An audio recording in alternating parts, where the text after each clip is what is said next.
स्वामी। राधा स्वामी दाता दयाल की दया। राधा स्वामी सहाय। राधा स्वामी।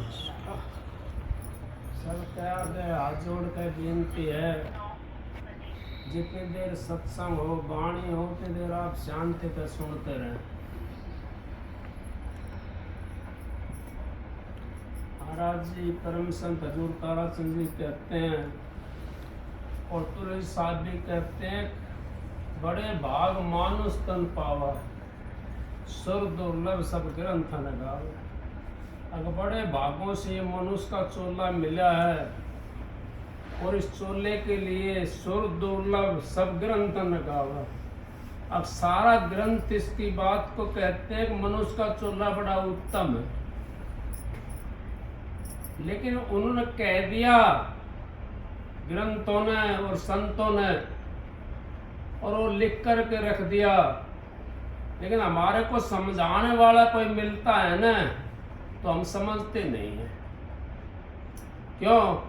अब हम तो उस चीज के अंदर लगे हुए हैं जिसकी हमें जरूरत ही नहीं है। हम तो उस काम के अंदर लगे हुए हैं जो हमने करना ही नहीं है। उस काम को हम सारे छोड़े बैठे हैं जो करना है। मनुष्य चोला क्यों कह दिया? तुलसी साहब ने भी कह दिया। अब मनुष्य चोला ये है बड़ा रतन, 184 जिया जोड़ भुगतने के बाद में एक दफा यह मनुष्य का चोला मिला हमारे को। अगर ये चोला हमारे हाथ से निकल गया, दोबारा से हमने फिर मनुष्य चोले को नहीं मिलेगा। फिर जिया जोड़ भुगतने के बाद में 184 जिया जोड़ भुगतने के बाद में ये मनुष्य चोला मिलेगा। और संत महात्मा सभी कहते हैं कि संतों का जो मार्ग है ये बड़ा टेढ़ा मार्ग है। इस पे कौन जाता है? या तो कोई ज्यादा दुखी होता वो चलता है इसके ऊपर। सब जगह उसने धक्के खा लिए वो चलेगा इस मार्ग के ऊपर। या जिसका कोई प्रबला भाग होता है, पिछला भाग, वो चलता है इसके ऊपर। क्योंकि हम समझते नहीं हैं, हम तो अपनी अकल का तंग लगाए जाते हैं।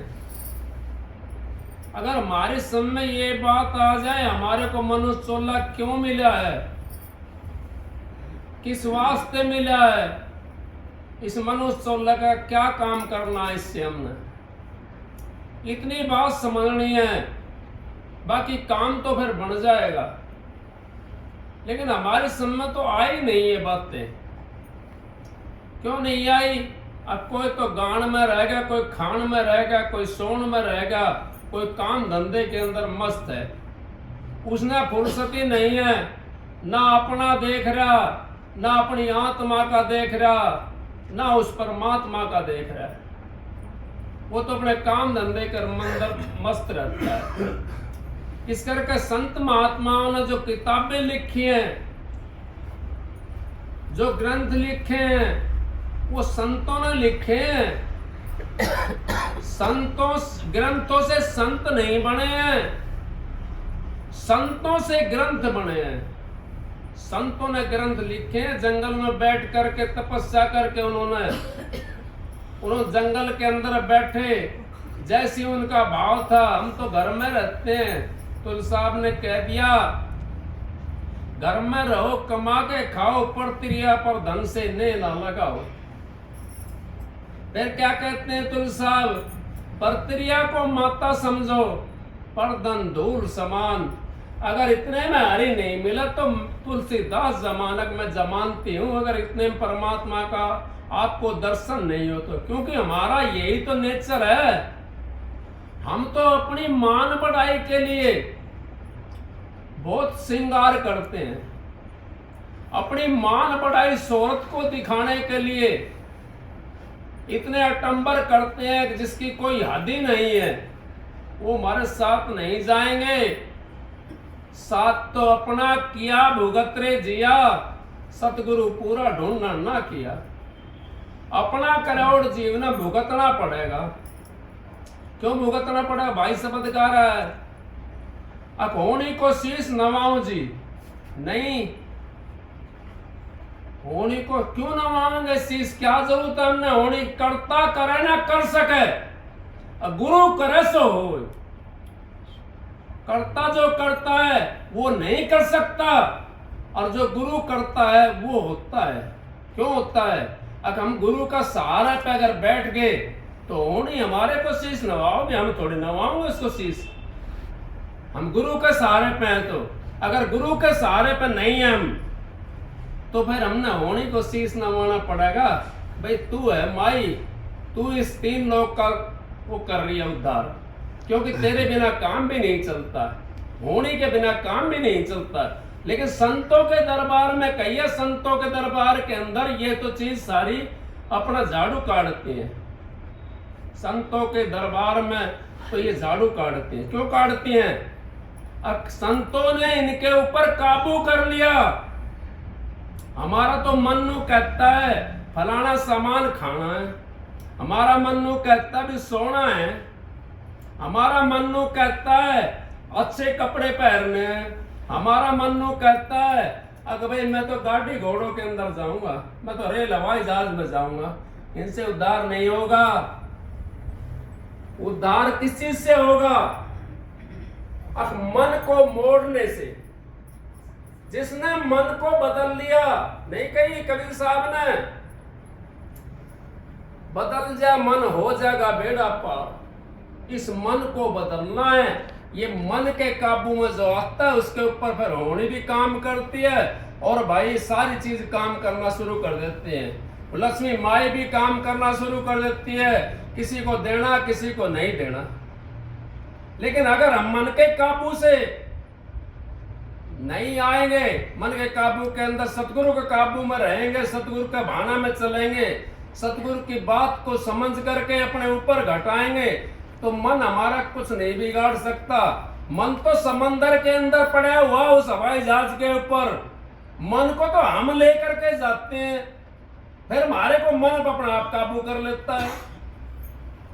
क्योंकि हमारा मन करा हमने फलाना काम करना है, हम तो उठ करके चले। कबीर साहब ने नहीं कहा मन जाए तो जान दे, गह कह राख शरीर, बिना चिल्ला चढ़ाए कमान का तो कैसे लगेगा तीर। अब बिना चिल्ला चढ़ाए कमान का कैसे तीर लग जाएगा?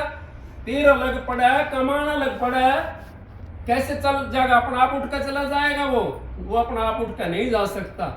हमने मन के ऊपर काबू करना पड़ेगा। भाई ने शब्द गाया था, पूरा बिना नहीं पचे, नहीं पच सकता। ये हकीकत बात है। अगर पूरा गुरु मिल जाता हमारे को, तो हमारे को वो अमल पच जाएगा। अगर अधूरा गुरु मिलता तो हमारा बार बार छल कहेगा, नुकना कह माल तो घनो है, हांडी छोटी रहेगी, वो तो उसमें कैसे आओगा? उसमें नहीं आ सकता। हांडी भी बर्तन भी हमने साफ करना पड़ेगा, क्योंकि उसके अंदर हमारा पहले भरा पड़ा है। उसको साफ कर लिया हमने मांझ करके, फिर वो पच जाएगा जो गुरु ने नाम दिया है। गुरु का नाम तो सीणी का दूध है, पी के तो देखो। 101 पीढ़ी तारा मारी एली, जो कोई तारण हार हो। 101 पीढ़ी तीर जाती है नाम लेने वाले की। और जो नाम लेकर के जो संतों की बात के ऊपर चल पड़ा और संतों के भाने में रहने लगा, वो तो सिद्ध तारे तनापनो, साधु तारे खंड, सोई सतगुरु बंधिए। वो तारा ब्रह्मांड, वो ब्रह्मांड को तार देता सतगुरु तो। और साधु भी अपने आसपास को तार देता है, लेकिन वे साधुओं की जरूरत नहीं है जो नू करते हैं, ऐसे करते हैं। साधुओं की जरूरत नहीं, वो तो ढोंगी हैं, पाखंडी हैं, वो तो हमारे को ठग रहे हैं। हमने बाणा पहन लिया, बाण नहीं बदली, फायदा क्या हुआ बाणा पहनने का? कोई फायदा नहीं हुआ बाणा पहनने का। अगर बाणा पहनते हम, उसके साथ में हमने अपनी बाण भी बदलनी चाहिए। बाणा बदले 100 बार, बदले बाण तो बेड़ा पार। अगर बाण बदल ले तो बेड़ा पार हो जाएगा। बाण नहीं बदली हमने, बाणा तो बदल लिया। अगर बाणा बदलने से बेड़ा पार होता तो कितना युग बीत गया, कितने संत महात्मा जो काल के महाराज के चक्कर में आगे गण करे। विश्वामित्र छोटी शक्ति थी कोई, न्यारा सुरग बना दिया था उसने। काल के चक्कर में क्यों आ गया? बाण नहीं बदली गई, बाणा बदल लिया था। बाण कब बदली गई विश्वामित्र की? जब वासिष्ठ मुनि मिला उसको और यूं कह रहा था वासिष्ठ मुनि, विश्वामित्र जी तो है तो बहुत बढ़िया, वो तो ऋषि हैं। विश्वामित्र जी पीछे कुटिया का सुन रहा था, अब तू तो इसके बच्चों ने खत्म करने के लिए आ रहा था और ये तो तेरी इतनी बड़ाई कर रहा है। न बोले आओ ऋषि जी, पहले राज ऋषि की बात कर रहा था। नु कहा आओ ऋषि। नु बोला भाई मैं तो ऋषि नहीं बना। कब बन गए आप ऋषि? पहले आप फौज रिसाले साथ लेकर चलते थे, अस्त्र शस्त्र साथ लेकर के चलते थे। ऋषियों क्या काम है बंदूकों का? आज तो बंदूकों के पहरे में रहते हैं। गुरु महात्मा वो बंदूकों के पहरे में रहते हैं। कबीर साहब और धर्मदास दोनों थे, तो उस टाइम में राजा था। बोले कौन सा सत है, किसके पास सत है? धर्मदास जी थोड़ा सा जाति का छुआछूत का वो मानता था, क्योंकि वो वैष्णव संप्रदाय थे धर्मदास जी। और कबीर साहब जाति जो लाया था उनका, उनके अंदर कोई दुई नहीं थी। जब उनका शीश तारा धर्मदास का, तो दो धार आई, एक खून की आई और एक दूध की आई। कबीर साहब का जब शीश उतारा तो दूध आया। बोले ये क्या? अब इसके अंदर दुई नहीं थी,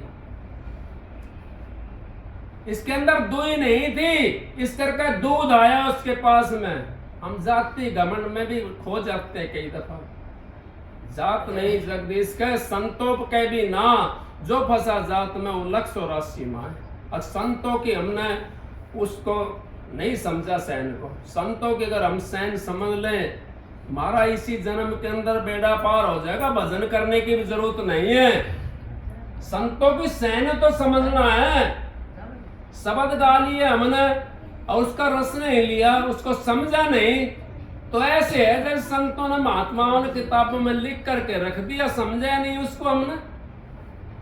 उससे उद्धार नहीं होगा, चाहे पूरी रात गाया जाओ, पूरा दिन गाया जाओ, चाहे कितना है उसका गाए जाओ, उससे उद्धार नहीं हो सकता।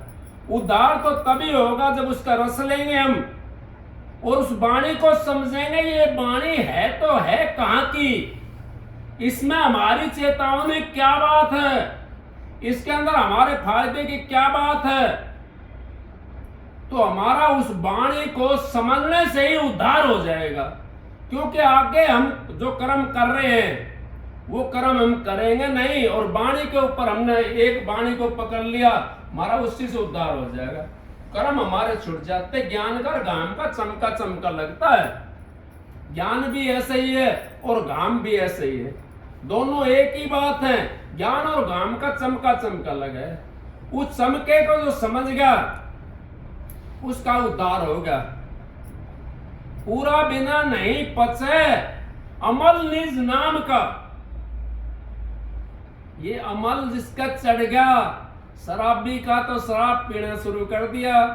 सुबह पी दोपहर उतर गई, दोपहर पी शाम ने उतर गई, शाम ने पी तो सुबह उतर गई। उसने तो पीनी रहेगी, पीनी पड़ेगी अमल को रखने के लिए। और नाम का नशा तो ऐसा है, अब जिसके नाम का नशा हो गया उसकी तो 101 पीढ़ी तिर जाती है इस नाम का नशा से। नाम का जिस पे नशा हो गया मौज हो जाएगी मालिक की। संत महात्मा मस्त रहते हैं, उनके पास कुछ नहीं होता, झोपड़ी होती है उनके पास में। अब तो खैर महल अटारी बन गए, क्योंकि अब तो जमाना ही बदल गया, लेकिन झोपड़ियां पहले थी। और कई संत महात्मा हमने देखे, उन्हें झोपड़ी की भी जरूरत नहीं थी। वो तो अपने वैसे ही अपना रखते थे, चार जब बारिश आनी शुरू होगी तो चार कूड़े काटे लगा लिए ठा करके वही घास फूस तो गर्दन उसी के अंदर बैठ गए। ना उनको सांप का डर था ना उनको शेर का डर था। सांप और शेर का डर नहीं था उनको। क्यों नहीं था? अब उनके अंदर में प्रकाश था। अंदर में प्रकाश तो सबका है, लेकिन उन्होंने अपना प्रकाश को जगा लिया, उन्होंने अपने प्रकाश को प्रगट कर लिया और हम कर नहीं पाए उस प्रकाश को प्रगट। जब हम उस प्रकाश को प्रगट कर लेंगे तो आप चाहे जंगल में रहो और चाहे घर में रहो, नहीं कही कबीर साहब ने, घर में रहो कमा के खाओ पर तिरिया पर धन से ने न लगाओ। हम तो कोई सी चीज भी तो ना छोड़ते, ना तो परा धन को छोड़ते और पर स्त्री से भी हम सोचते हैं भाई ये तो काम इस तरह है। नहीं, ऐसा नहीं। हमने माता समझना, सबकी माता बहन। गुरु पद पाने के बाद में तो सारा संसार एक सा हो जाता है। अगर गुरु पद पे आता है कोई जीव और फिर भी उसको मेरा तेरी होगी तो गुरु नहीं है वो तो फिर हमारे को धोखा दे रहा है। मेरा तेरी कहां हुई? संतों के दरबार में भी अगर मेरा तेरी होगी तो फिर क्या फायदा हुआ? कोई फायदा नहीं। मेरा तेरी नहीं होती संतों के दरबार में। इसी करके संत महात्मा अपनी बात को जीत लेते हैं और अपनी बात से जीत करके और उस मन के ऊपर काबू कर लेते हैं। मन पे जिसने काबू कर लिया वही संत है। और मन पे जिसे काबू नहीं है, चाहे भाई वो सारा दिन शब्द गाए जाओ और चाहे भाई डांडी के बजाय कुछ भी बढ़ा लो, क्या फर्क पड़ेगा? कोई फर्क नहीं पड़ेगा उसका। हमने तो उसको मन को ही बनाना है। भाई कह रहे हैं सत्संग करते हैं, वहां से भूपड़िया से हैं भाई दिलबागी। तो अब सिख अगर जो गुरु ने बात कही है उसको सीख ले, वो है सिख। और गुरु की बात हमने सीखी नहीं, फिर हम कैसे कमाएंगे? वो तो जाति से सिख हैं।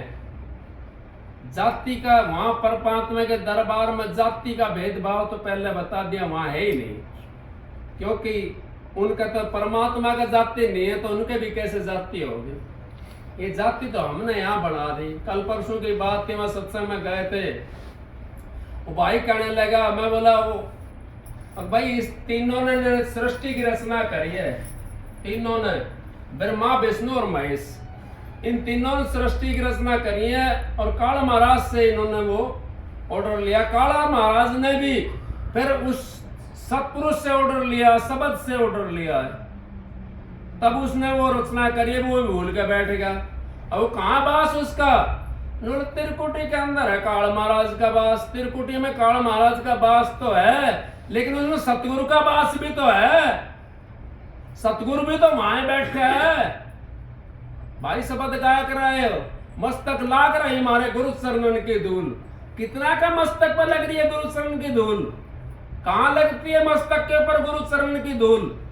ये तो गुरु आया और उसका चरण एक धूल लगाई, मस्तक पर लगा ली, वो धूल तो उतर जाएगी। वो धूल नहीं उतर सकती अगर अंदर त्रिकुटी के अंदर चले गए और वहां गुरु के चरण मिलते हैं। उन चरणों की अगर धूल लगी तो कभी भी नहीं उतर सकती हो, कभी भी नहीं उतर सकती उन चरणों की धूल। यहाँ की धूल तो उतर जाएगी, क्योंकि यहाँ तो संसार की है। उस धूल को देखो, उस धूल के अंदर अगर आप बढ़ गए तो मालिक की सब मौज हो जाएगी आपके पास में। इससे कम जो है ना, अगर और कोई किसी चीज चक्कर में पड़ोगे आप तो काम खराब हो जाएगा। हमारे को ठगने के लिए काल महाराज ने इतना ठेका रच दिया है जिसकी कोई हद नहीं है। काल महाराज ने माया, कबीर साहब के टाइम की बात है, कबीर तो आज भी है, जिसने अपनी काया को जीत लिया वही कबीर है। कबीर क्या कहे, सो दोष अपना शरीर, 500 इंद्री बस करता का नाम कबीर। अब 5 इंद्री और 5 इंद्री 10 होगी, ये तो 10 होगी, किसी से पूछा जाए 10 इंद्रिय कौन सी हैं, कोई आंख की बता दे, कोई कान की बता दे, कोई नाक की बता दे, कोई गुदा चक्र की बता देगा, लेकिन उसका भी नहीं पता, उसका भी नहीं पता 10 इंद्रियों का। कैसे करेंगे भक्ति? हम तो नीचे चक्कर में भी नहीं है, हम तो कौन सी उसमें लगे हुए, हम तो बाहर की उसमें लगे हुए हैं, परछाई के अंदर लगे हुए हैं। परछाई को हमने छोड़ना पड़ेगा। परछाई को जब हमने छोड़ दिया और जब अंतर के अंदर हम बढ़ गए, हमारे द्वादश, ये यहाँ पे हृदय कमल के अंदर जीवात्मा बैठी हुई है, यहाँ पे इसका वास है, इसका केंद्र हृदय के अंदर है। जब यहाँ पे इसका वास है तो क्या हम इसके देखने के लिए नीचे जाएंगे? हमने तो ऊपर चढ़ना है। सत्पुरुष तो ऊपर बैठा हुआ है, ऊपर चढ़ना है, नीचे किस लिए जाएंगे हम? भाई ने शब्द सुनाया, एक ने कहने लगा नाभि कमल से पता चला सीधी सड़क जारी। अब नाभि कमल में इतनी उम्र नहीं, नाभि कमल में जाओगे आप, एक स्थान ऊपर लाए तय कर लो, जहां पर आपकी जीवात्मा बैठी हुई है उस तो ऊपरला स्थान तय करो, कम से कम एक स्थान तो हमारा होगा तय। 10वें द्वार में तो बाद में पहुंच जाएंगे, क्या दिक्कत है, कंठ तक तो आ जाओ। लेकिन हम तो कंठ में भी नहीं आ सकते। कंठ में कौन, हमने प्यार की भाषा बोली नहीं। कागा किसके धन डर, कोयल किसको दे, इस जीभा का कारण जगपना कर ले। जब कंठ में हमारा वास हो जाएगा इस जीव का, और कंठ तक भी जाने लग जाएगा, हमारी इतनी मिठास आ जाएगी बोली के अंदर, दूसरा आदमी सुनेगा ना, 1 मिनट रुकना पड़ेगा उसको सुनने के लिए। जैसे कोयल बोलती है ना, कोयल की भाषा कहीं के भी जा रहे हो आप, कहीं कोयल बोलती मिल जाएगी तो आपका बड़ा गौर से सुनोगे उसको। आगे बता, कोयल बोल रही है यहाँ तो, और जब इंसान बोल रहा है तो कंठ के अंदर बास हो गया।